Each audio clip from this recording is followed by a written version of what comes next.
वर्णिवेशरमणीयदर्शनम्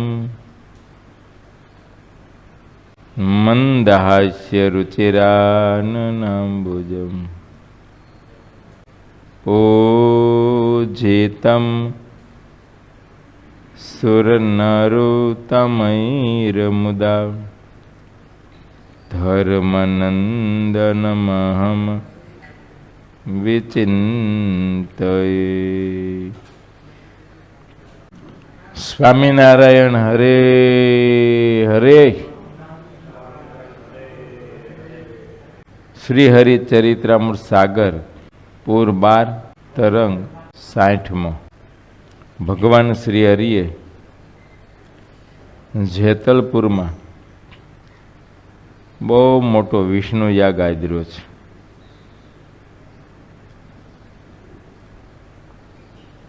पूरा भारत वर्षना ब्राह्मणों त्यां आव्या छे।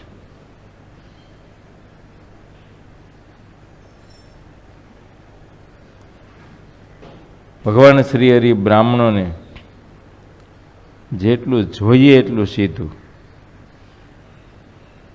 ब्राह्मणों पण एवा सरस मजाना तळीने लाडू बनावे अने थेणुं घी जेटलू हामे नेटलू नाखे अने जमवानी पंक्ति थाय त्यारे लाडू तोड़े, लाडू भांगे, एमां पाछुं उपरथी घी नाखे।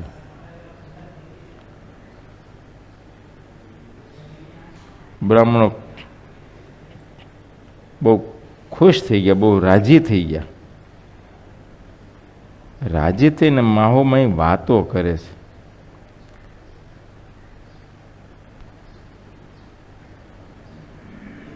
के गमे तेवा मोटा मोटा राजाओ होय पण आ स्वामीनारायण जेवा यज्ञ तो बीजा करी शके नहीं। आवा मोटा यज्ञ करे छे। आ यज्ञदेव रूप जे शुद्ध विप्रो ए द्वारा भगवान एमने फल आपे छे। अरे आ स्वामीनारायण तो ईश्वरना पण ईश्वर छे।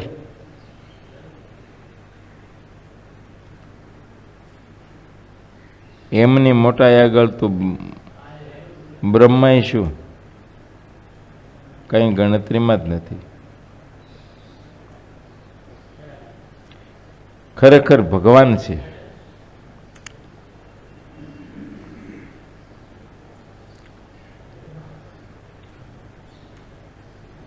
ब्राह्मणों कहे छे जे खपवाळा होय तेने माटे ज भगवान प्रगटे छे, केता एने ओळखाय। भगवान तो आ पृथ्वी पर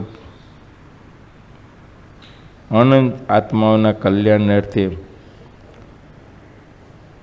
दयाए करीने पधारे छे। पण ए वखते खरेखर मुमुक्षु होय, खपवाळा होय एने भगवान ओळखाय छे।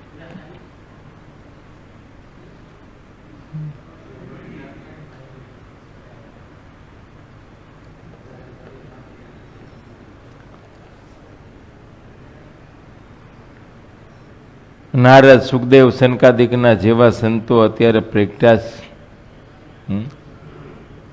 वળી એ ભગવાન સ્વામિનારાયણના જે સંતો છે એમની જે રીત છે એ પૂર્વે શાસ્ત્રોમાં જે મોટા મોટા સિદ્ધ પુરુષો થઈ ગયા છે, સુખદેવજી જેવા, નારદજી કે સનકાદિક જેવા, એ રીતે રીતમાં વર્તનારા આ સંતો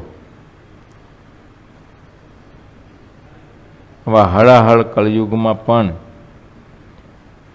નિષ્કલંકપણે જીવન જીવે છે।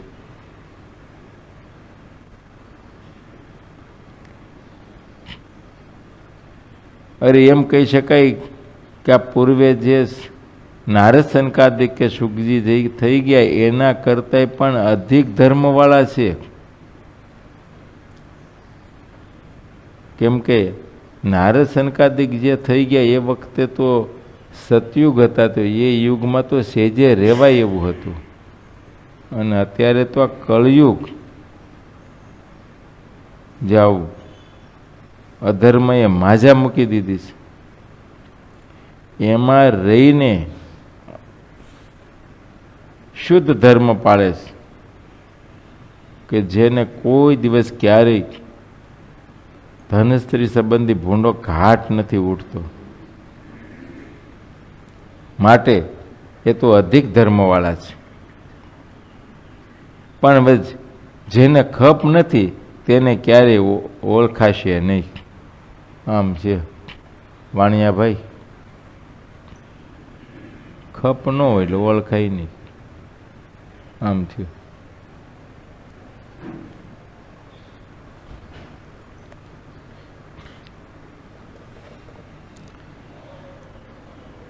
એ તો ભગવાનનો ખપ હોય તો ભગવાન ઓળખાય.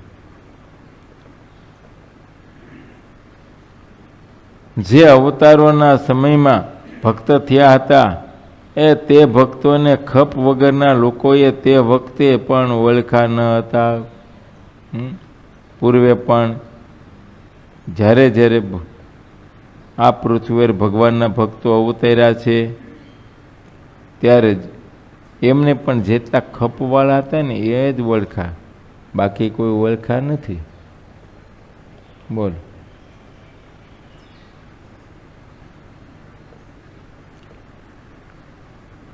જૂનાગઢમાં નરસિંહ મહેતા થઈ ગયા. નરસિંહ મહેતાને ભગવાન શ્રી કૃષ્ણ નારાયણ હજરા હજુર હતા. બોલો. છતાં એ ભગતને ઓળખનારા કેટલા?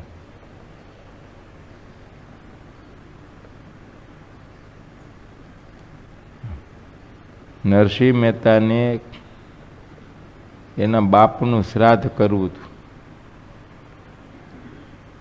એના ભાઈ હતા, એ મોટા ભાઈ તો બહુ સુખી ને પૈસાવાળા ને બધી રીતે. એણે તો શ્રાદ્ધને નક્કી કર્યું, આખા ગામમાં નોતરાઈ દઈ દીધા બધા બ્રાહ્મણોને. પણ હગા ભાઈને નોતરું નહોતું,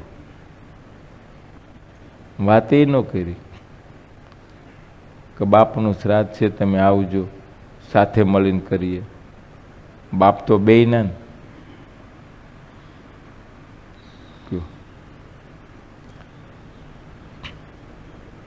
નરસિંહ મહેતાના ઘરવાળા મહેતીજી કે ભાઈ મોટા ભાઈ શ્રાદ્ધ કરે તો આપણે પણ પિતાજીનું શ્રાદ્ધ તો કાંઈક તો કરવું જોઈએ ને.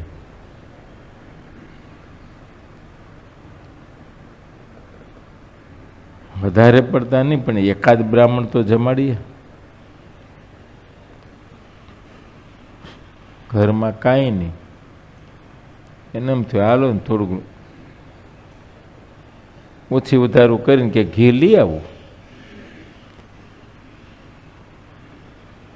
ઘી લેવા ગયા પણ કોઈ દે નહીં, કે હવને ખબર આ ભીખ માગીને ખાઈ છે, આપણને પાછું ક્યારે દેશે. મીઠો ઉતર કરે પણ આપ્યું નહીં. એના નાગરો જ હતા ઘણાય, તો એને કોઈ આપ્યું નહીં.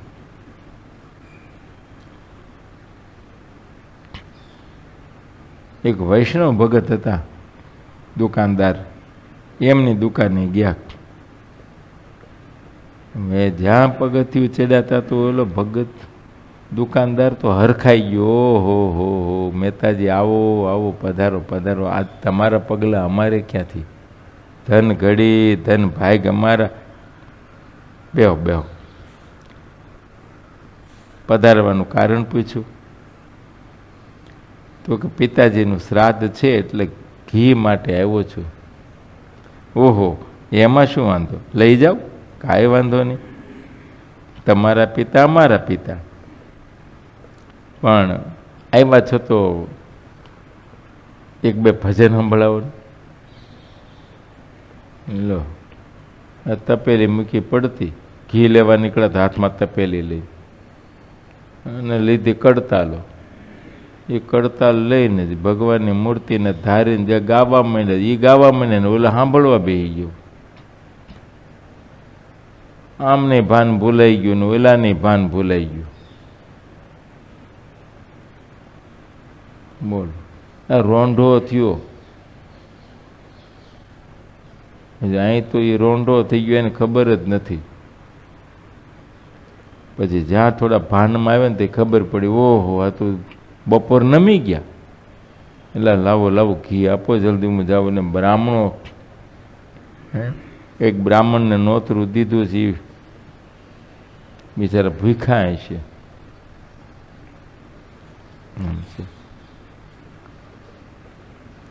હવે ભગતને એકે ઓળખા, એક વૈષ્ણવ હતા એને ઓળખા, બાકી જુનાગઢમાં કાંઈ કોઈ ઓળખા નહીં.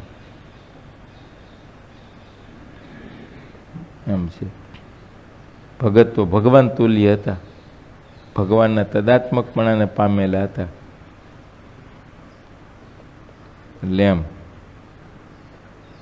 બ્રાહ્મણો વાતો કરે છે કે જ્યારે જ્યારે પૂર્વે જે અવતારો થયા છે તે અવતારોના સમયમાં તેમના સમકાલીન જે ભક્ત થયા તે ભક્તોને ખપવાળાએ ઓળખા. ખપ વગરના તો પોતાના કુટુંબી હતા ને તોય ન ઓળખી શક્યા. બોલો, હગા મા બાપે ન ઓળખી શકે, હગા ભાઈઓ ન ઓળખી શકે, પોતાના દીકરાઓ ન ઓળખી શકે. જેને ખપ હોય ઓળખે. એમ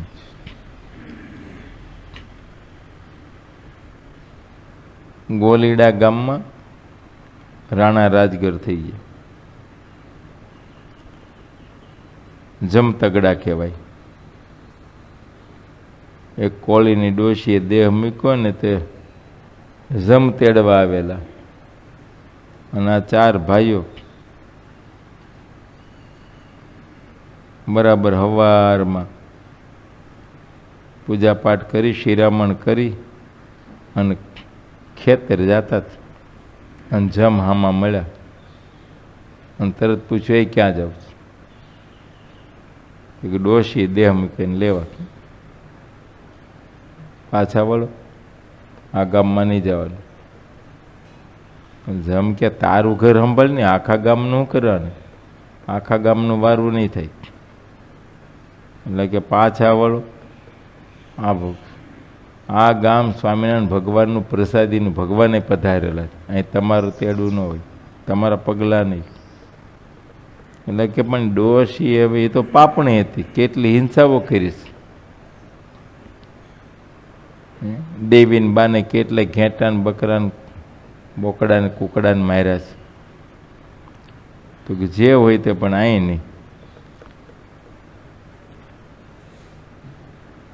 જમ હાયરા નહીં, આમાં ત્યાં અને જે ડાંગ મારીને તો દાંત પાડી નાખ્યો, બીજા જ ભાગ્યા. એવો કડાકો થયો. એટલે છાપ પડી ગઈ જમતગડા. વાત એ છે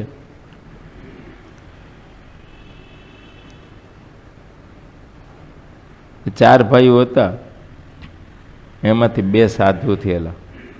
વિશ્રામ એ વિશ્વાત્માન સ્વામી, ને રાઘવ તે રાઘવાનંદ સ્વામી. પણ એને સાધુ થવું હતું ને ત્યારે એની માં રજા નહોતી આપતી. આમ થયું, કેમ થાય તારી માં રજા આપે? ન આપે તો સત્સંગી કેમ કહેવાય?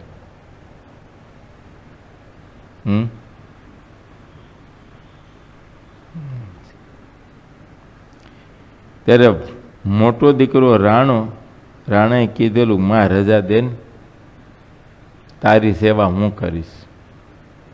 ત્યારે રજા આપી. પછી તો માં બેઠી છે ને રાણે દેહ મૂકવાની તૈયારી કરી. ત્યારે એની માએ કીધું કે એટલે રાણા, ઓલા બેને જ્યારે સાધુ થવું હતું ત્યારે તે કીધું હતું કે હું તારી સેવા કરીશ, અને તું તો દેહ મૂકીને હાયલો, મારું શું? ત્યારે રાણાએ એની માને કીધું કે મારા 12માને દિવસે તેને મહારાજને લઈને તેડવા આવીશ. કહી દે બધાને, મારા 12મા દિવસે તેને તેડવા આવીશ. અને આજે કોઈને આવવું હોય તો થાવ તૈયાર. એટલે બોલ, આજે કોઈને આવવું હોય તો તૈયાર થાવ.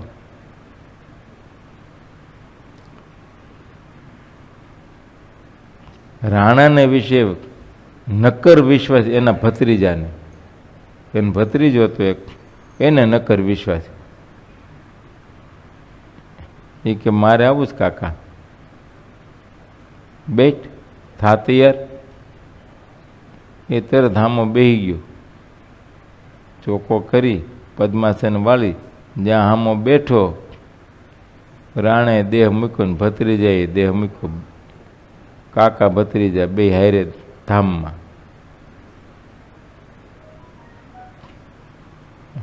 તો એવું સમજવાનું ને આપણે તો રાણા ભગતને એના ભત્રીજાએ ઓળખા, બીજા ન ઓળખી શકે.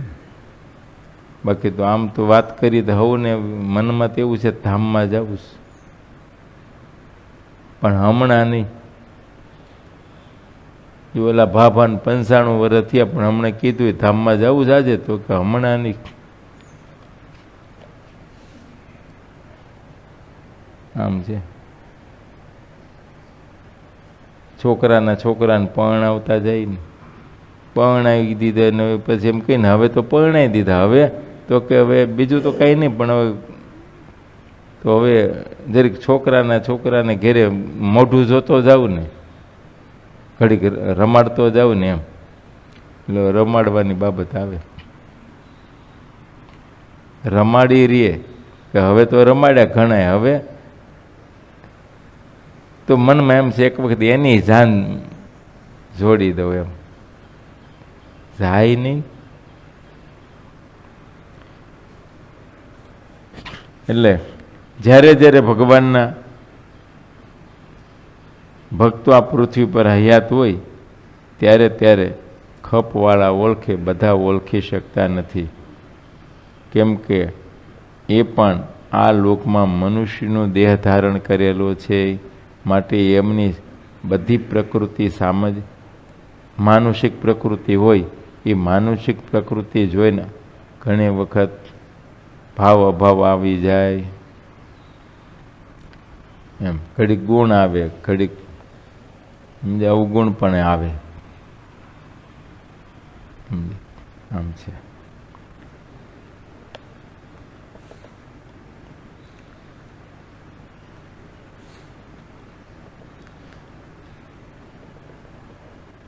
એટલે અવતારોના સમયમાં ભક્ત તો થયા જ. તે વખતે પણ જેને ખપ હતો એને ઓળખા, ખપ વગરના લોકોએ તે વખતે પણ ઓળખા ન હતા. અને જે તે અવતારોને મળ્યા છે તે આજે ધનભાગી કહેવાય છે. પૂર્વે જે અવતારો થયા અને એ વખતે જે ભક્તો થયા એના આજે ગુણ ગવાય છે. આ નારદ, સનકાદિક, સુખદેવજી, પાંડવો, કુંતાજી, એનો ગુણ ગવાય છે. સીતાજી, લક્ષ્મણજી, હનુમાનજી, ગુણ ગવાય છે. ગવાય છે એટલું નહીં, પૂજાય છે ભગવાનની હારે. સમજ્યા? ભગવાનના ભક્ત ભગવાનની હારોર પૂજાય છે. પણ એ પોતે અહીં પૃથ્વી પર હયાત હતા ત્યારે તો ઓળખનારા કેટલા? ઓળખ્યાનું કામ થાય એ ધનભાગી કહેવાય. હવે તે અવતારોથી અત્યારે આપણે શું અર્થ સરે? એમ એ વખતે તો એ પ્રગટ હતા તેનું કામ થયું. જ્યારે આ પૃથ્વી પર પૂર્વે જે અવતારો થયા, રામકૃષ્ણાદિક, એ ભગવાનના અવતારો આ પૃથ્વી પર હતા. અને તે વખતે એ ભગવાનને જેણે ઓળખા તે બધાનું કામ થયું. પણ અત્યારે તો હવે અત્યારે એ કામ કેમ થાય? ત્યારેથી પ્રગટ હતા એટલે કામ થયું. આ સૂર્ય પ્રગટ હોય ત્યારે અજવાળું થાય. સૂર્ય હાથમી જાય અને પછી સૂર્યનું ચિત્ર કરીને મૂકીએ તો કંઈ અજવાળું કરે? એમાંથી કંઈ અજવાળું નીકળે નહીં. એમ પ્રગટથી સુખ થાય.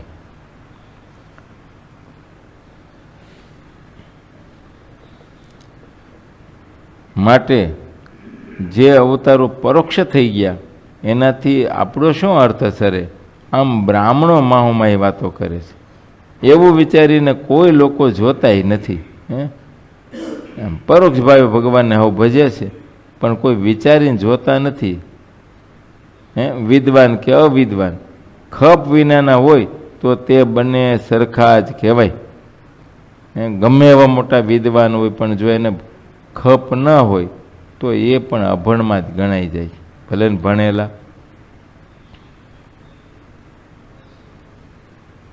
કયો ઓળખવું કઠણ છે. ભગવાન રામચંદ્ર જ્યાં પૃથ્વી પર હયાત હતા કે ભગવાન શ્રી કૃષ્ણનારાયણ હયાત હતા? બોલો. ઓલા મથુરાના બ્રાહ્મણો યજ્ઞ કરતા જ. એ વખતે ભગવાન બાળ સ્વરૂપમાં હતા અને પોતાના જે ગોપ બાળકો હોય એ ગોપ બાળકોની સાથે ઓલા ગાયોના નાના નાના વાછરાઓ ચરાવવા જાય. હવે એ વખતે ભૂખ્યા થયા. તે ભગવાન શ્રી કૃષ્ણ હવે એ વખતે બધા એને લાલો કહીને બોલાવતા, લાલો. સમજ્યા? ગોકુળમાં લાલો કહેતા. તો લાલાએ ઓલા છોકરાઓને કીધું કે આ ઓલા બ્રાહ્મણો યજ્ઞ કરે, જાવ ને કંઈક દેશે, કંઈ દાળિયા મમરા ચણા જે કાંઈ છે તે. ત્યાં ગયા. ઓલા ગોવાળિયાના છોકરા ત્યાં ગયા તા તો ઓલા બ્રાહ્મણો હળગતા ઉમાડિયા લઈને વાંચ્યા, ભાગો અહીંથી, અહીં અભડાવા આવ્યા છો કે? અમારું જગન નાયા ધોયા વિનાના અમને હાયલા આવે છે કે? બોલો. એવી ઉપાધિ માંડ ઓલો લાલો આવ્યો. શું થયું તે? અરે હું હમણાં મારત કે માંડ પૂગ્યા. આમ છે. પછી લાલો કે પણ એ બ્રાહ્મણો પાસે ગયા. ઓલી બાજુ બીજો માંડવો છે ને, માંડવામાં ઓલે બ્રાહ્મણીઓ બેઠી છે, ન્યા જાવ ને.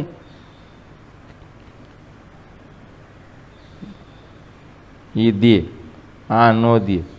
હા, પુરુષો છે ને થોડા હૃદયના, સમજા, કઠણ હૃદયના હોય, કઠણ હૃદયના. હા, બૈરા હોય, થોડા ભોળા હોય. આમ દ્રવિદાય ખરું એનું હૃદય, કોઈનું દુઃખ જોઈ.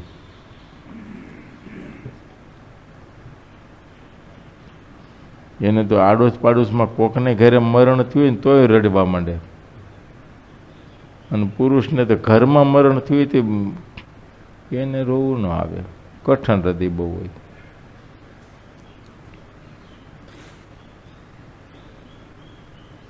લાલાને કહેવાથી ગોપ બાળકો ત્યાં ગયા ને માંગણી કરી તો બિચારા એમ થયું, હવે આ બિચારા છોકરાઓ જંગલમાં ભૂખ્યા થયા હોય, આપણને તો પૌવા આપ્યા ડાળિયાને, મુઠ્ઠી ભરાવી, સમજે, બધાને ખોબા ભરાવ્યા. એણે આપ્યું, બોલાય ન આપ્યું.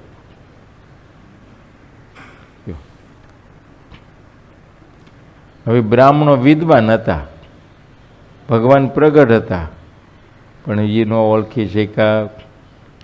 વિદ્વાન બ્રાહ્મણો યજ્ઞ કરતા, યજ્ઞ નારાયણને તૃપ્ત કરવા માટે. તો યજ્ઞ નારાયણ તો પરોક્ષ છે, પરોક્ષ ભાવે કર્યા હતા કે ભાઈ આ કંઈક કરીએ તો આપણા ઉપર રાજી થાય. પણ અહીં પ્રગટ છે, વાછડા ચરાવે છે, પણ ક્યાં ખબર છે? વિદ્વાન હતા તોય ન ઓળખી શક્યા.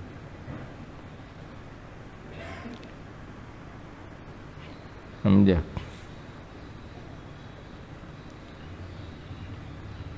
એવી રીતે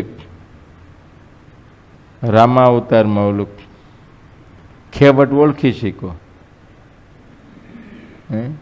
નાવ ચલાવનારો ખારવો ખેવટીયો એ ઓળખી ગયો.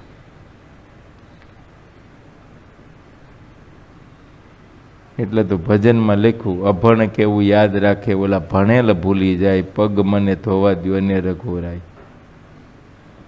એમ છે, એ ઓળખો.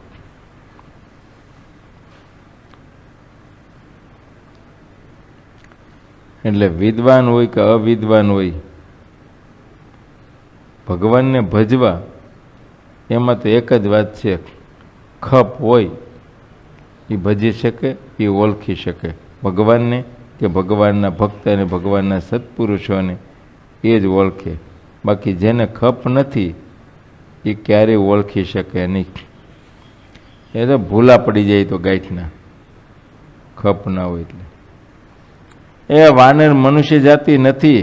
જે વાનર રામચંદ્રજીને મળ્યા હતા તેઓ કોઈ વદને કે કોઈ વેદને કે પુરાણોને લેશ માત્ર ભણ્યા ન હતા.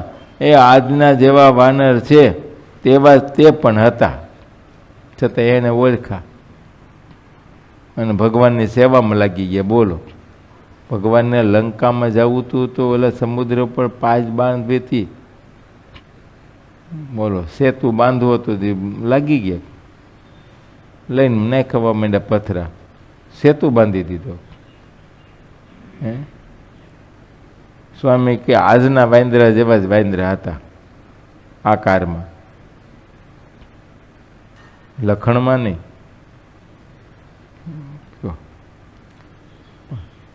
છતાં એ કામ કાઢી ગયા, કેમ કે પ્રગટ ભગવાન હતા.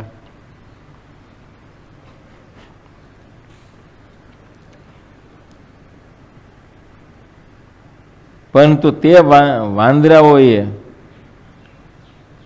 રામચંદ્રજીને એક પોતાનું શરીર અર્પણ કરી દીધું હતું, બસ ભગવાનને આપી દીધું. એને બીજું તેની પાસે કાંઈ નહોતું, દેહ હતું, દેહ અર્પણ. આ દેહ કરીને તમે કેમ કરીએ,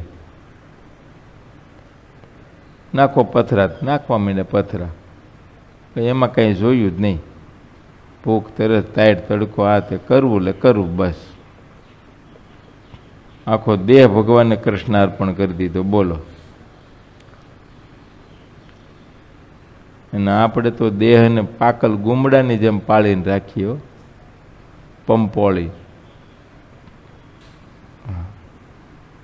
ગુમડું થયું હોય મોટું બધું સમજ્યા, ને પાક્યું હોય ને કેમ આમ હળવે હળવે આમ હાથ ફેરવે, રખે ને ફૂટી જાય, જાણે એમાંથી માલ નીકળી જાય.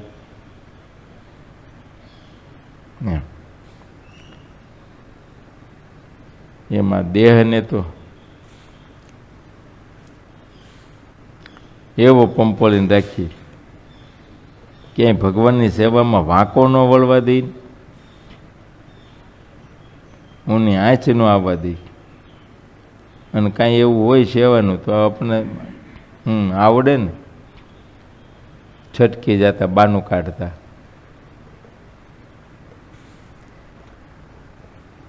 હમણાં છટકી જાય, બાનું કાઢીએ, પણ પછી ભગવાનની બાનું કાઢતા આવડે હો, સમજ્યા?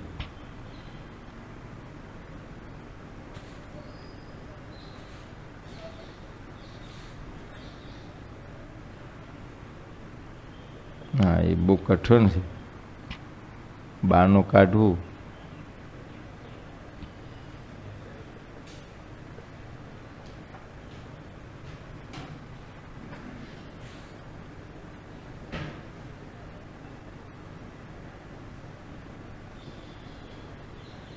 એક હરિભગત જુવાની હેતવાળા,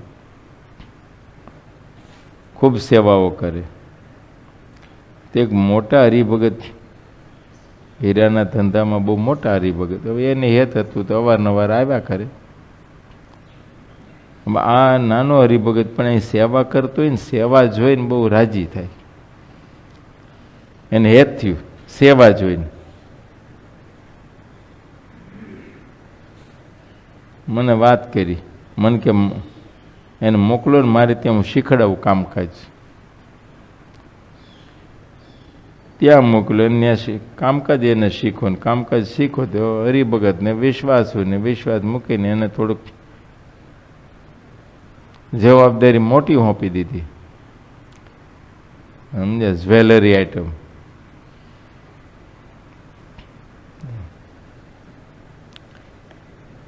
ગોલ્ડન જ્વેલરી.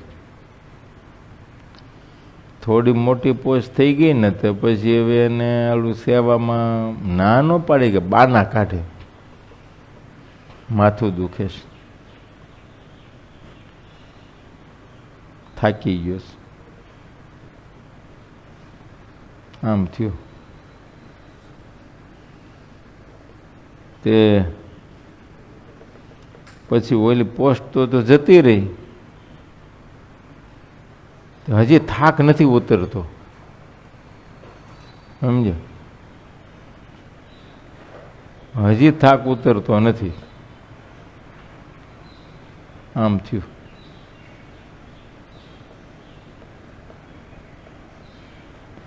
એકલા મળે તો પૂછી લેવું પરેશભાઈ ચૌહાણને.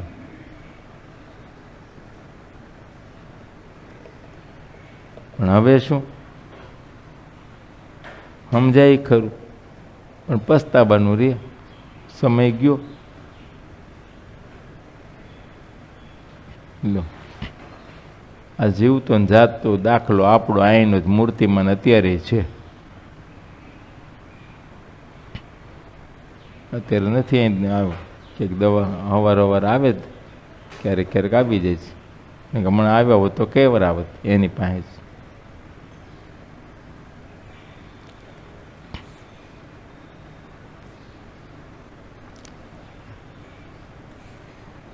એટલે આમ છે, આપણે બાના કાઢીએ, છટકી જઈએ, કોઈક એટલે તમે સાધુને છેતરી શકો, ભગવાન થોડા છેતરાય.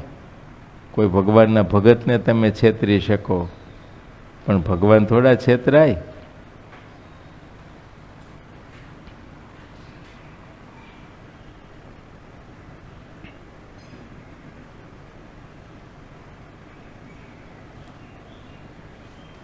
એટલે વાનર કંઈ માનવ જાતિમાં ગણાતા નથી, એ તો એક પશુ જાતિમાં ગણાય.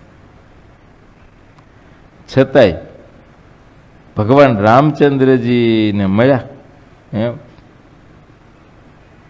બાકી એ કાંઈ કોઈ વેદ ભણેલા નહોતા, કોઈ પુરાણોને ભણ્યા નહોતા, કશું નહીં.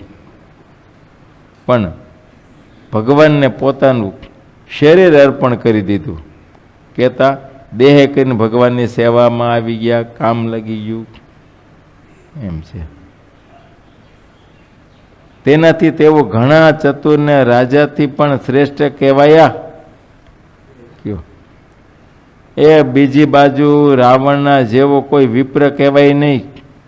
તે પુલસે ઋષિનો પુત્ર હતો. 4 ધામ સુધીના ભારત વર્ષમાં રાવણના જેવો અન્ય કોઈ વિદ્વાન ન હતો. બોલો, આ વાંદરા કઈ ભણેલા નહોતા, માનવ જાતિ નહોતી. અને રાવણ ઋષિ કુળમાંથી, બોલો, પુલસ્ય ઋષિના પુત્ર કહેવાય, બોલો, ભણેલો વિદ્વાન. 4 ધામમાં ભારત વર્ષમાં એના જેવો કોઈ વિદ્વાન નહીં.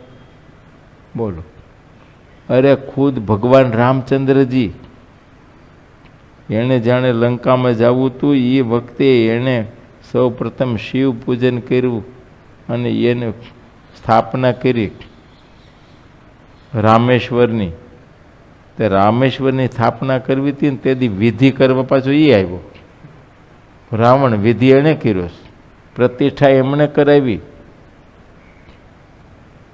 બોલો, રામેશ્વરની પ્રતિષ્ઠા વિધિ એ રાવણે કરી. આવો મોટો વિદ્વાન બ્રાહ્મણ, છતાં અસુરમાં ગણાણો. ભગવાન પ્રગટ હતા, ઓળખી ન શક્યો. બોલો, ઓળખી ન શક્યો. વાત એ છે. એ ભગવાનને ઓળખી ન શકે તો ભગવાનના ભક્ત સીતાની ઓળખી શકે? આમ છે. તો રામ ભક્ત હનુમાનજીની કઈ ઓળખી શકે? બોલ, હનુમાનજીને બાળવાનો પ્રયાસ કર્યો, પૂછડા ગાભા વીટા તેલ રેડ્યું, વાંદરાને બાળી દો. મળો આ વાંદરો બળ્યો નહીં ને, હે આખી લંકા બાળી. આખી લંકામાં એક જ ઘર બેચ્યું હો પાછું, બાકી બધું બળ્યું. આમ છે એક બેચ્યું, ત્યાં આગ લાગી જ નહીં. વિભીષણનું ઘર બેચ્યું એમ, કેમ કે ત્યાં ઓલું રામ નામ લખેલું હતું ને, તે હનુમાનજી કે આઈ નો જવાય, બાકી બધી છાપરી ગયા, જ્યાં ગયા ત્યાં આગ લાગી. આ એક જગ્યાએ નહીં કે હા એ આપણા વાળો જ કે. વાત એ છે જેને ખપ હોય એ જ ભગવાનને ઓળખે. પૂર્વે જુઓ તો પણ એ જ દેખાશે, તે આજે વર્તમાન કાળમાં પણ એમ જ હોય.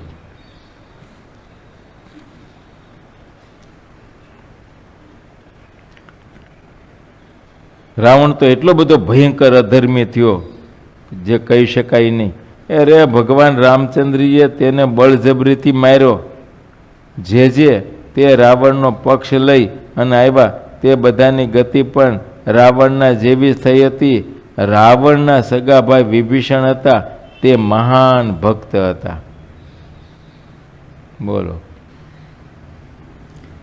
વળી જે વખતે શ્રી કૃષ્ણ અવતાર થયો ત્યારે તેમને એ ગોપીઓ અને ગોવાળોએ તત્કાળ ઓળખ્યા હતા. ઋષિ પત્નીઓ, પાંડવો, ઉદ્ધવજી, અક્રૂર અને સાત્યકી આદિ યાદવો, તેમણે શ્રી કૃષ્ણ ભગવાનને ઓળખ્યા હતા. ઓળખનારા કોઈ વેદ કે પુરાણોને ભણ્યા ન હતા. કયો આ ગોપ ને ગોવાળો ની ક્યાં ભણવા ગયા હતા? સાત્યકી આ બધા અમુક યાદવો એ કઈ ભણેલા નહોતા. અને જે ભણ્યા હતા તે કોઈએ શ્રી કૃષ્ણને માયના નહીં, ઓળખાય નહીં. એ કંસ ઘણો સમર્થ રાજા હતો, પણ તેણે શ્રી કૃષ્ણ અત્યંત દ્રોહ કર્યો હતો. એમ છે, હાયલું આવે છે આગળથી, નવું નથી. ઓળખે તો દ્રોહ કરે જ નહીં ક્યારે પણ.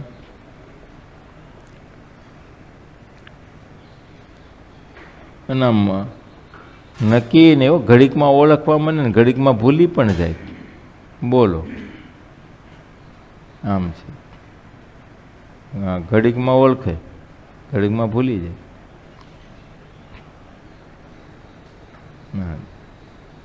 અમુક વખતે જુઓ ને તો એટલા બધા ઓતપ્રોત થઈ ગયા હોય ને, બે મુખે વખાણ કરતા હોય ને, અડધા અડધા થઈ જાય એની સેવા માટે. બોલો ભદ્રેશભાઈ, પછી એ નહીં ખાહડા મારવા તૈયાર થઈને ફાવે એમ બોલે. બોલો, એ નહીં છે ભગવાનના સત્પુરુષો કે ભગવાનના ભક્તો, એ નહીં છે. એના નિયમમાં, વર્તમાનમાં, ધર્મમાં બીજે ક્યાંય ફેર પડ્યો નથી. એની નિષ્ઠામાં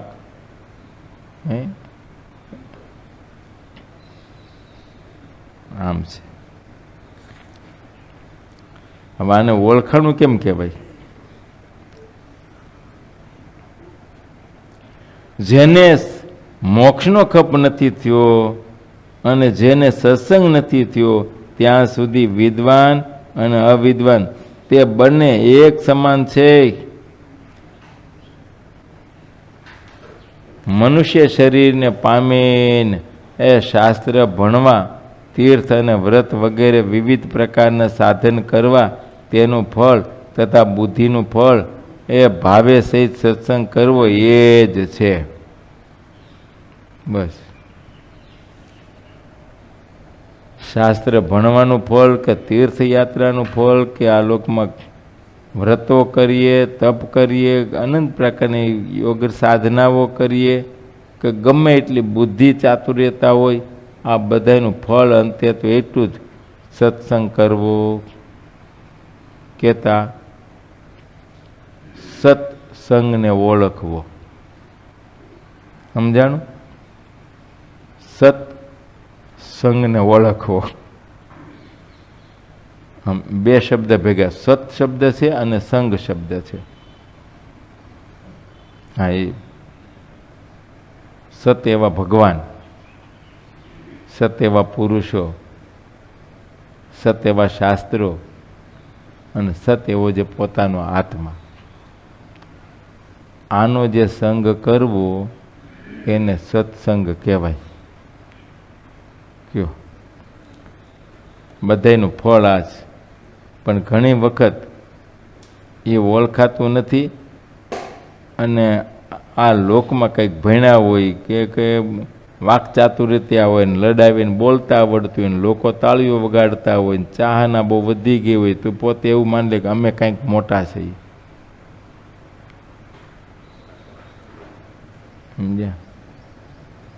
અથવા તો એવા વ્રત કરતા હોય કે ભાઈ વધારે પડતા કોઈ તપ કરતા હોય, કોઈ એવી સાધનાઓ કરતા હોય, સાધના જોઈને લોકો પણ અંજાઈ જતા હોય અને વધારે પડતું આજુબાજુમાં માણસનું ટોળું ફરવા માંડી જાય તો એને કદાચ ઘણી વખત મનાઈ જતું હોય અને લોકો માનતા હોય ને આને મનાવી દે, અમે સર્વે સર્વા છીએ. પણ એને ઘણીક વખત સત્સંગ કરવો બાકી રહી જતો હોય, ભલે બધાને કરાવે પણ એને પોતાને અંધારું કૂટાઈ જાય એને ખબર ના રહે.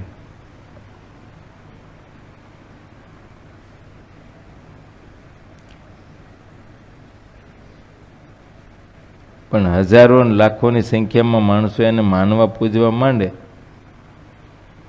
અને હવે સત્પુરુષ માની એને પૂજા કરવા માંડે, પછી એની ભૂલ કોણ ઓળખાવે?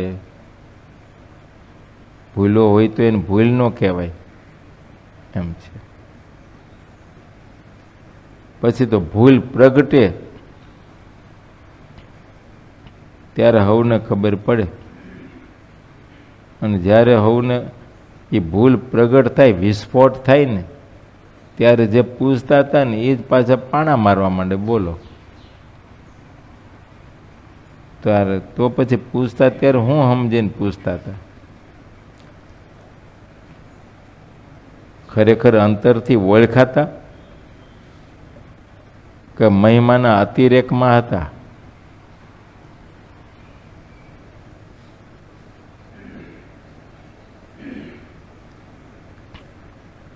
વિવિધ પ્રકારના યજ્ઞ કરવા, વારંવાર વિપ્રોને જમાડવા, તે બધાનું શુભ ફળ સત્સંગ કરવો તે છે.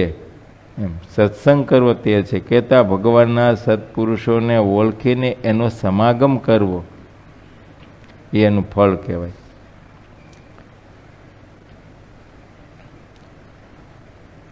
અને ભગવાનના સત્પુરુષને આશ્રય જવું એ કેવળ ને કેવળ પોતાના આત્મકલ્યાણને અર્થે જ એનો આશરો કરવો.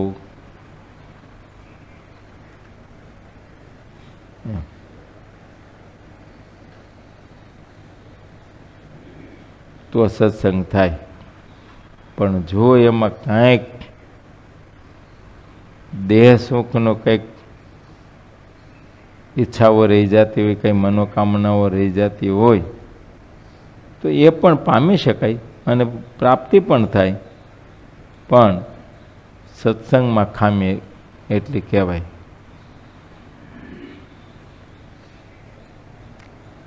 પૂર્વે જે મોટાઓ થયા છે એણે ક્યારેય પણ ભગવાનની પાસે દેહ સુખની ભાવના વ્યક્ત કરી નથી.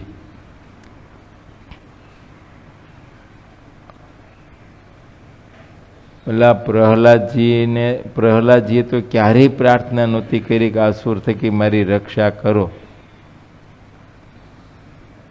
પણ પ્રહલાદજીને એના બાપ હિરણ્યકશિપે અતિ દુઃખ દીધું ત્યારે ભગવાન સહન ન કરી શક્યા અને ભગવાને થંભમાંથી પ્રગટ થઈ નૃષિ રૂપ ધારણ કરી અને અસુરને હણી એનો નાશ કરી અને પ્રહલાદની રક્ષા કરી. કે પ્રહલાદ રાજી ન થયા. એમાં પ્રહલાદ ક્યાંય રાજી થયા નથી. ઉલટાનું પ્રહલાદજીએ એમ કીધું, પહેલું તે કીધું કે આ તમારું બેહામણું રૂપ જોઈને બીતોય નથી. બાકી લક્ષ્મીજી તો આઘાર્યા ડરી. જય સ્વામિનારાયણ હતા. આમ કેમ છે આ હોરવેસ ને અહીંયા નહીં ન્યા તે પણ આઈને રહ્યો ને એટલે કોઈ આપણાવાળા નથી.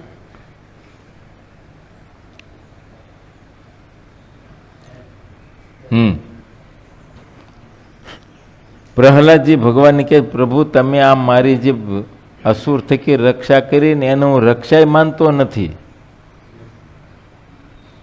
હવે આજ બચાવ્યું કદા આ દેહને તો કાલ પડવાનું છે. દેહ ક્યાં કાયમ રહેવાનું છે? કદાચ તમે એને આજે માનો અસુર થકી રક્ષા કરી, ઠીક છે, તો પણ એનો દેહનો અવધિ તો 5 દી પછી પાછો આવશે જ. માટે હું આને કંઈ રક્ષા માનતો નથી. હા, મારા ઇન્દ્રિયોના ગણ થકી રક્ષા કરશો ત્યારે હું રક્ષા માનીશ, દેહની રક્ષા નહીં. એમ છે ઇન્દ્રિયોના ગણ એના થકી રક્ષા. કામ, ક્રોધ, લોભ, માન, સ્વાદ આદિક જે અંતરશત્રુઓ છે એના થકી મારી રક્ષા કરો ત્યારે હું રક્ષા માનીશ, આમ કીધું. અને આપણે તો એ જ માગીએ છીએ. આપણી મનોકામના જી કામ વધારવો, લોભ વધારવો, સ્વાદ વધારવો, માન વધારવું, એ જ માગીએ છીએ. આપણે આ લોકમાં મોટા પ્રતિષ્ઠિત થાય, લોકો આપણને ઓળખે, મીડિયામાં આપણા જ નામ આવે બધી, તે માન નહીં જ બીજું શું? આ આખા જગતની સંપત્તિ મારે એકને જ મળે. આપણી દ્રષ્ટિ લોભ ઉપર જ છે. ખાનપાનાદિક, જીભડીના સ્વાદ. હવે આવી રીતે જો આપણે એને અંતરશત્રુને પોષણ કરીને વધારતા જઈશું, વાસનાઓ ને તૃષ્ણાઓ, તો પછી તો દેહ મૂકશું ત્યારે એ જ પાછું આવીને ઊભું રહે. અંતે તો એ સ્મૃતિ થાય. જેવી સ્મૃતિ થાય એવી ગતિ થાય. અંતે યામતી સા ગતિ.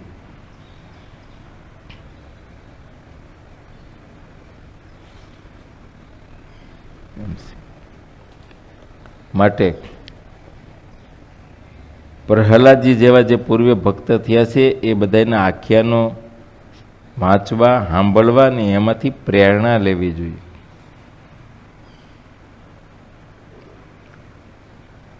કે એને શું કર્યું, કેવા નિષ્કામ ભક્ત થયા. આપણે એવું નિષ્કામીપણું ખરું કંઈ? આપણે એવું ઈચ્છીએ છીએ? નિષ્કામ થવા માનીએ છીએ? નિર્લોભ થવું, નિષ્કામ થવું, નિર્માની થવું.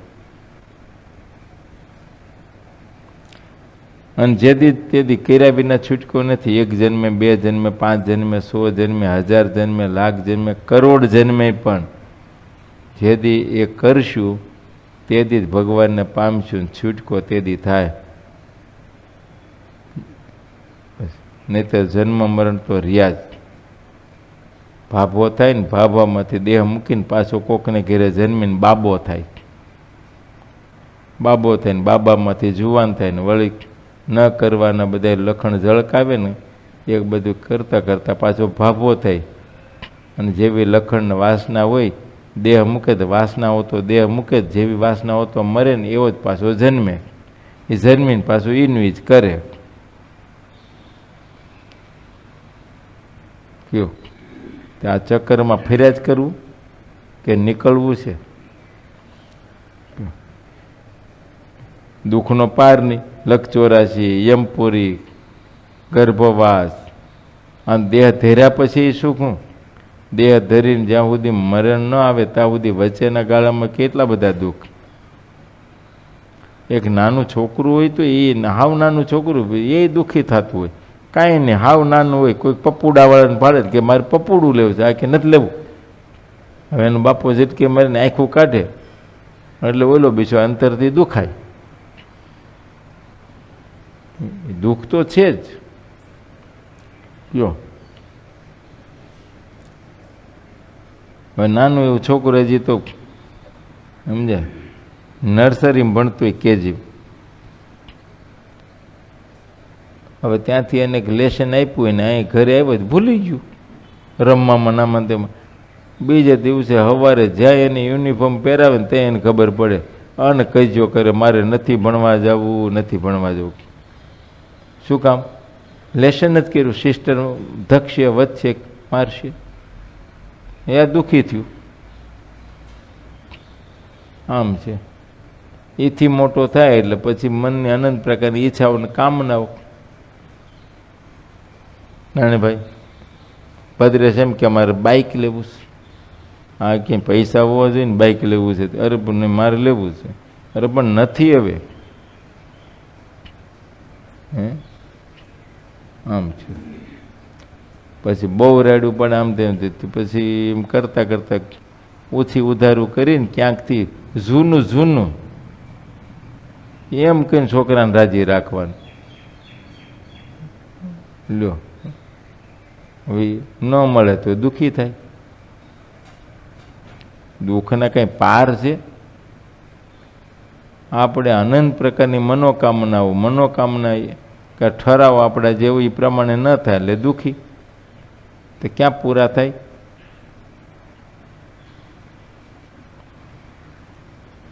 અને કંઈ સુખ થોડું છે? વિષય એ જ દુઃખરૂપ છે. એમ વિષય જ એમાંથી જ દુઃખ ઊભા થાય. પણ જીવને વાસનાઓ અનંત પ્રકારની તૃષ્ણાઓ છે એટલે એમાં સુખ માની લીધું છે.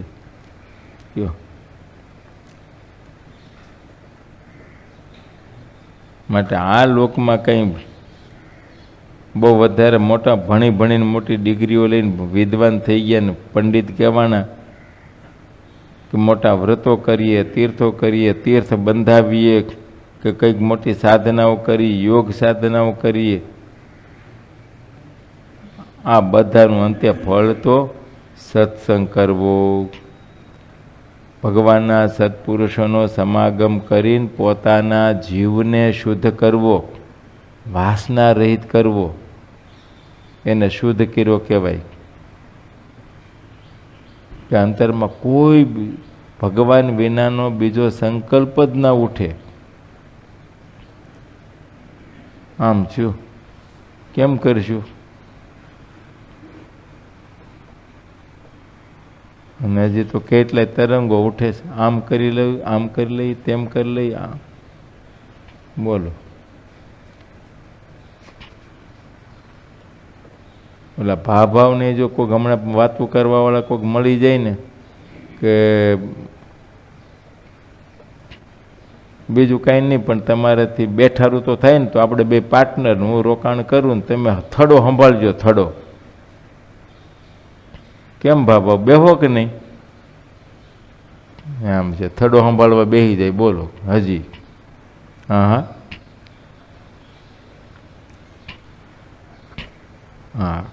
અમારે છે ને બે ભાભા સમજ્યા.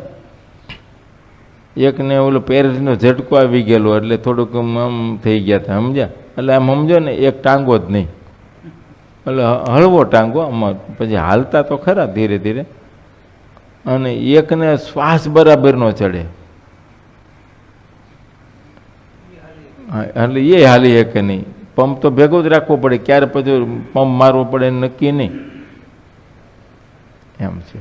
તો એ બે બેઠા બેઠા નક્કી કરવા માંડ્યા કે આપણે એસ્ટેટ એજન્ટનું કરીએ એમ, દલાલી. હવે બેમાંથી એકેય ત્રીજે માળે ચડી શકે નહીં હો, એકેય નહીં. અને દલાલી નક્કી કર્યું. હવે એસ્ટેટ એજન્ટ દલાલીનું કામ કરવું હોય હવે ઘરાકને ત્રીજે માળે ફ્લેટ દેખાડવા જવું પડે કે નહીં? હવે કોણ ચડે એની ભેગો? મારે આવી રીતે બે નક્કી કર્યું. તે આપણે કરીએ તો કે હા કરીએ જ, નક્કી જ કરવા માંડ્યા.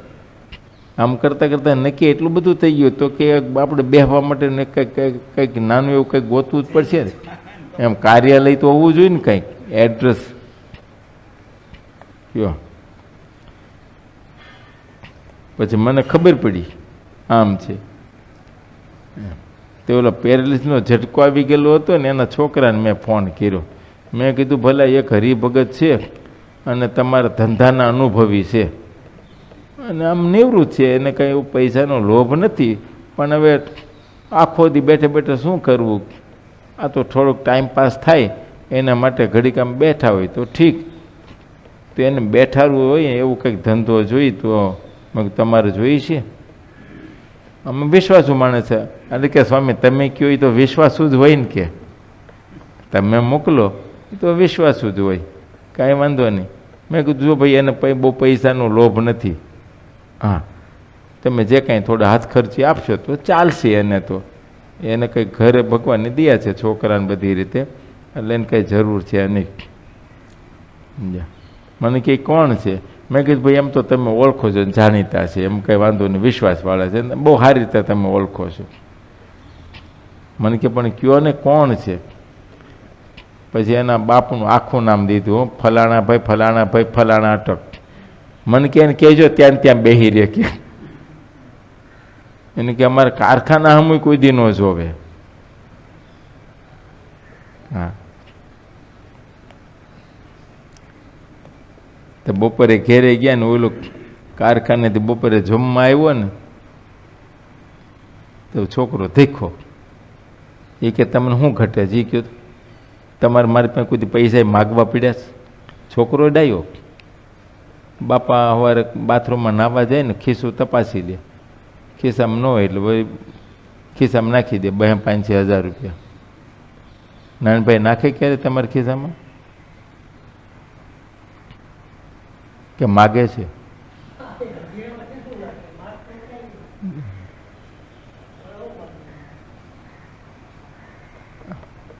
આમ છે. છોકરો ડાયો, કોઈ દિવસ બાપાએ માગવું ન પડે, એના ખિસ્સામાં નાખે જ પૈસા, જોઈ લે કંઈ છે કે બસ 2-4 દી 5 દી એમને પૈસા આપી દે.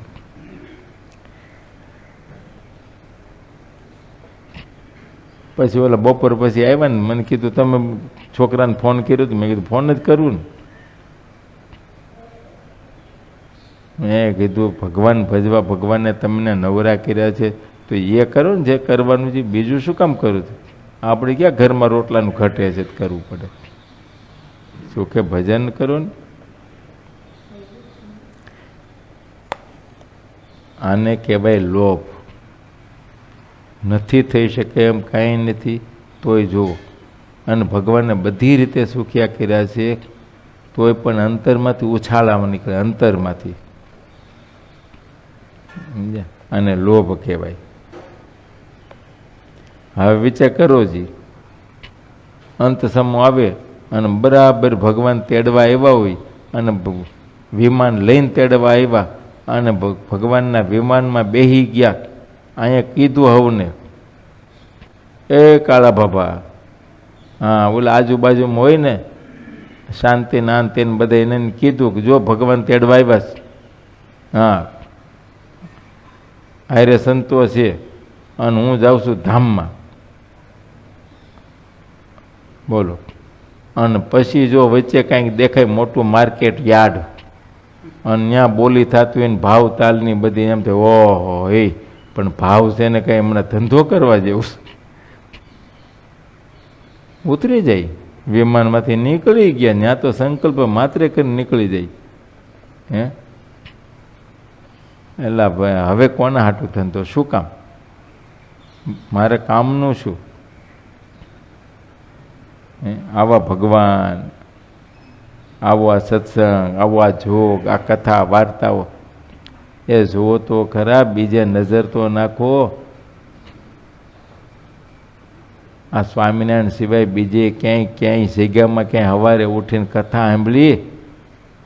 કોઈ મંદિરોમાંય, કોઈ અવતારોના મંદિરો હોય, દેવદેવીના મંદિરો હોય, કોઈ જગાધારી હોય, ભલે એ જગ્યામાં રોજનું હજારો ને લાખો માણસો આવે ને ખાય પીને જાય ને આવે ને વર્ષાસની હોય, આવક કરોડો રૂપિયાની હોય, પણ કોઈ કથા કરે છે? કોઈ સંભળાવે છે? કોઈ મોક્ષનું ભાતું બંધાવે છે ક્યાંય? ક્યાંય નથી. કયો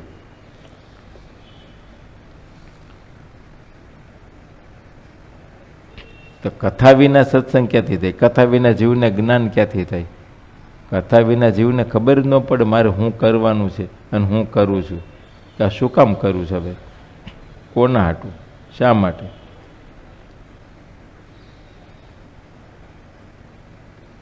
જો સત્સંગ ન કરે તો તે યજ્ઞાદિ બધા સાધન નિષ્ફળ છે. યથાર્થ મહાત્મ જ્ઞાને યુક્ત જે સત્સંગનો મહિમા જાણે છે એ તે બધાની આવી સમજણ છે, એ એવું અમારા અનુભવમાં જણાય છે. સત્સંગ ન કરે ને યજ્ઞાદિ ગમે એટલા કરે તો એનું ફળ એ સાધન નિષ્ફળ છે. એમ જે સાધન થાય એ મહાત્મ જ્ઞાને યુક્ત થાય ને તો એ મોક્ષને અર્થે થઈ જાય. નહીં તો આ લોકમાં વાસના વધારવે થાય. એ અનુભવ વિના કાંઈ દેખાતું નથી. લાડુ ખાઈને ખુશ થાય અને દાન દક્ષિણા મળે એ જ તેનું ફળ માને. આ બ્રાહ્મણો વાતો કરે છો. એ કે આપણે બ્રાહ્મણો ભણેલા ગણેલા વિદ્વાન, પણ વિદ્વતાનું ફળ હું તો કે લાડવા ખાઈને દક્ષિણા પામીએ, બસ. એલા એ ફળ નથી. સત્સંગ કરવો ઓલું તો દેહ ધીરો, તો દેહની આજીવિકા તો જોઈએ ને, દેહને ટકાવવા.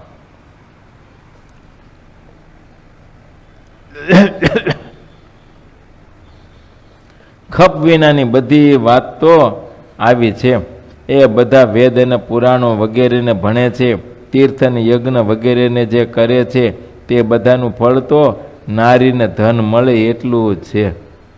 કયો વેદ પુરાણોને ભણે, આ તે ભણે, અને ફળ હું? આ બ્રાહ્મણોની ભાષામાં આ તમે બધા છોકરાઓ ભણે ફળ હું? એ જ ને. તમારો છોકરો ભણવામાં બહુ મોટો હોશિયાર ને બધી રીતે થયો અને ભણીને પછી સારી નોકરીમાં ને ઊંચા પગારમાં લાગી ગયો, તમારે વ્યવહાર ગોતવા જવું પડે? લાઈનમાં ઊભા હોય, સમજ્યા? છોકરાના વ્યવહાર માટે તમારે લાઈનમાં ઊભા હોય. હા, એમાં હારે મોટે ઘરેથી માગવું આવે એ તો બહુ મોટા ભાગ મનાઈ જાય. બોલો, આમ છે. એલા એના કરતાં આ અક્ષરધામનો માગવું આવે એ કઈ નાનું છે? એ ભદ્રેશ જોતો ખરા. ગુણાતીતાન સ્વામી કે કોઈને વડોદરાનો ચાંદલો આવે ને બહુ મોટા ભાગ માને, કારણ કે વડોદરા ગાયકવાડ સરકાર તેથી મોટું અને સુખી, એનો ચાંદલો આવે એ તો બહુ મોટી ભાગ કહેવાય. કયો ગુણાતીતાન સ્વામી કે આપણે તો જુઓ આ ભગવાન મળ્યા કરોડ કરોડ વડોદરા, કરોડ કરોડ, પણ મહિમા એવો નથી સમજાતો, એવું જ્ઞાન નહીં સમજે. એ મહાત્મ્ય યુક્ત એવો સત્સંગ નહીં. જો મહાત્મા જ્ઞાને યુક્ત એવો સત્સંગનો મહિમા જાણે તો અંતરમાં ઓહો ઓહો થયા કરે. એને એમ થાય મારે હું નથી.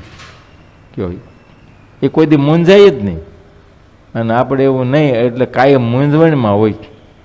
બોલો કેમ છે? આ છોકરાને પૂછજો, એ બિચારો મૂંઝવણમાં છે. આમ છે. આ મૂંઝવણ તો ઊભી કરી તો આપણે શું કરી? હે, હાથે કરીને આમ બુક કરાવ્યું છે તો હવે મૂંઝવણ આવે 2 લાખનો હપ્તો ભરવો છે.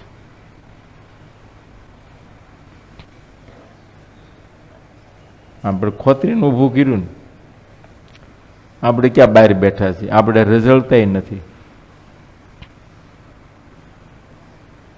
આપણે જોઈએ ને એના કરતાં 4 ગણી જગ્યા છે.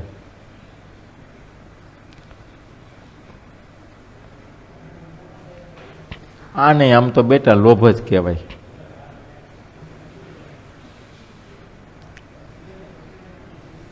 લોભ ને થોભ નહીં.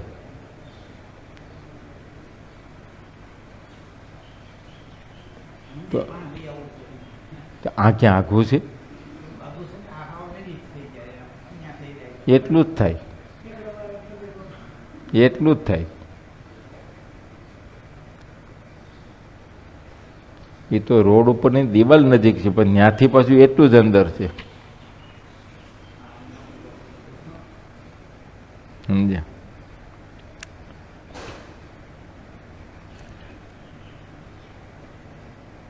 માહિત્મ જ્ઞાને યુક્ત સત્સંગ થાય ને તો આઘું જ નથી. નહીતર ભગવાનની ભેળો રહેતો હોય ને તો 1000 ગામનું છેટું પડી જાય.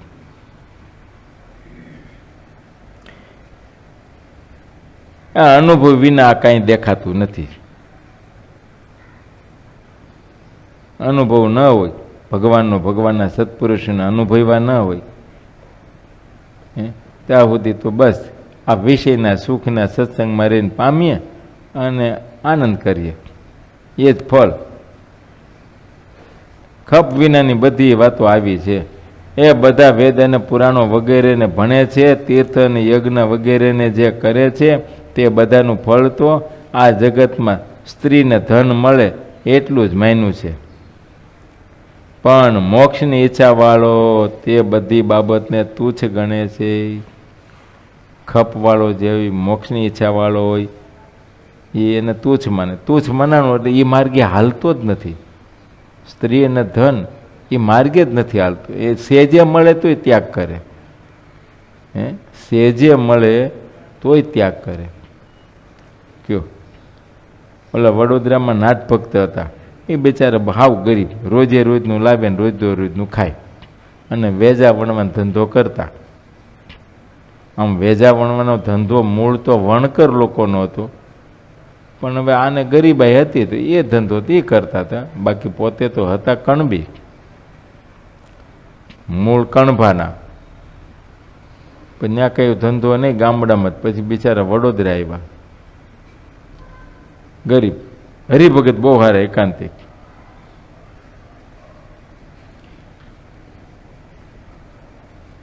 તે મોટા મોટા જે હરિભક્તો હતા,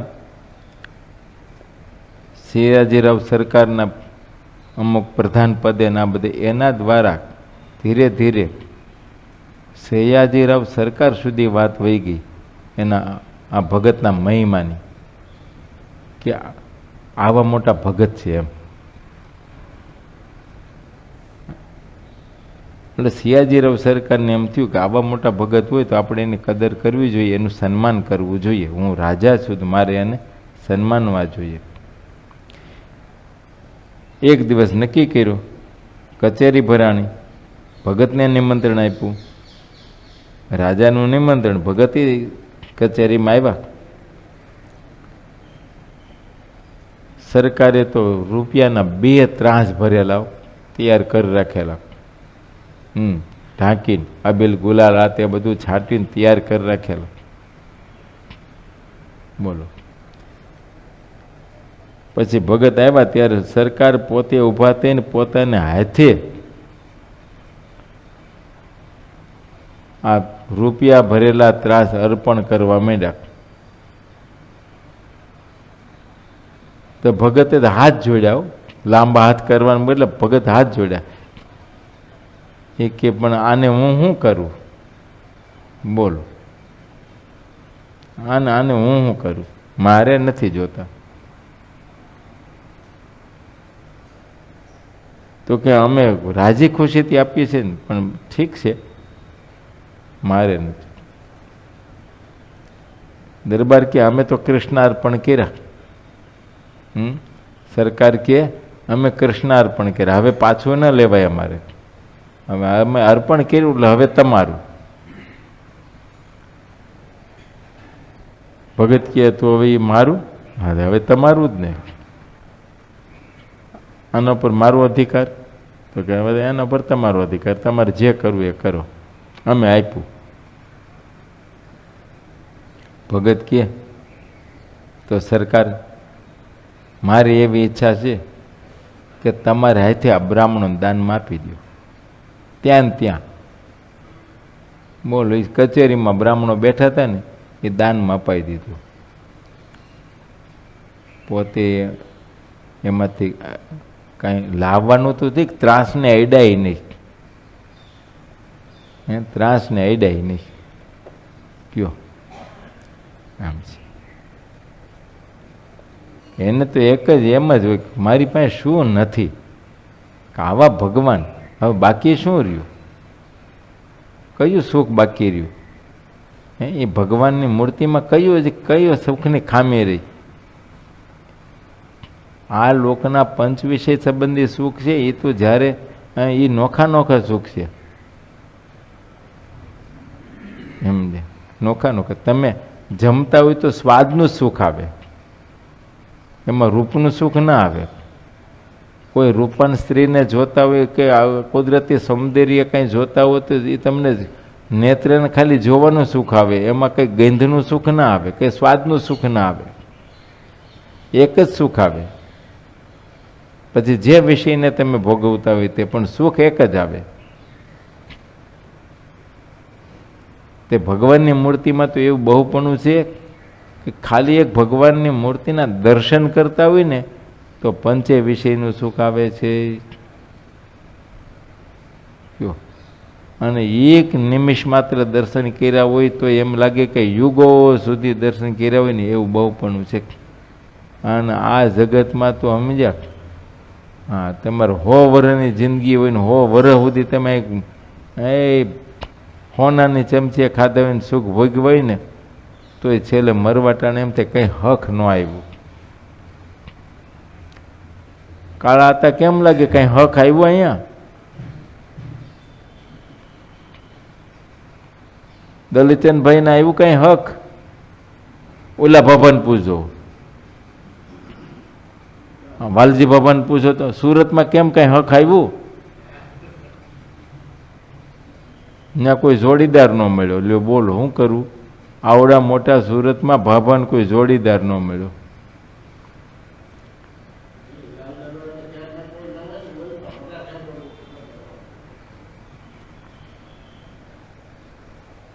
આ તો લાલ દરવાજો હોય કે બંબા ગેટ હોય, આ બધા દરવાજા એવા જ છે. આ એક જ દરવાજો એવો છે મંદિરનો કે અહીંયા સુખ આવે. એ વિનાના બીજા કોઈ પણ દરવાજે ચડો ને ક્યાંય સુખ જ નથી. આ એક જ દરવાજો એવો છે કે અહીંયા સુખ આવે.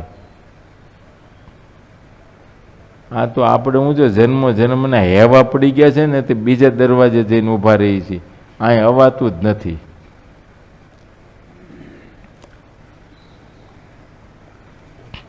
સારું, હાલો હવે તમને છૂટા કરી દઉં, બરાબર? હા, સહજાનંદ સ્વામી મહારાજની જય.